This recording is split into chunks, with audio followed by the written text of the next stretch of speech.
Salamat o Diyos sa gugma mong huwag kinutuban.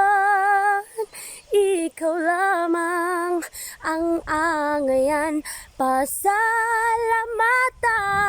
sa gugma mong dako pa sa kalibutan.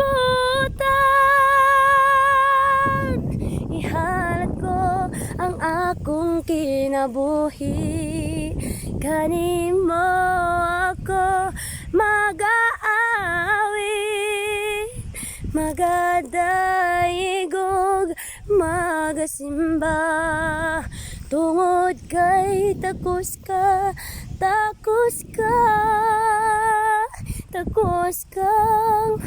salamatan. What's up guys? Tungos di tagbukid karon. Padulong ko dito sa bukid nilang Nanay Lina. Kaya tabangan ako si mama dito guling. Isag ako ra isa guys, pero happy kay sanan ko bay. Grabe akong kalipay. Thank you Lord. Tungod sa panalangin na iyang gihatag sa ako Di ta malimot sa pagpasalamat sa Ginoo. Bisag sa imong pagmata, pasalamat ka kay nakamata pa ka, nakaginhawa pa ka. Sa nga daygon ginato ang Ginoo kanunay, pasalamatan nato siya kanunay tungod sa iyang kaayo. Happy kapoy pero happy. Thank you Lord.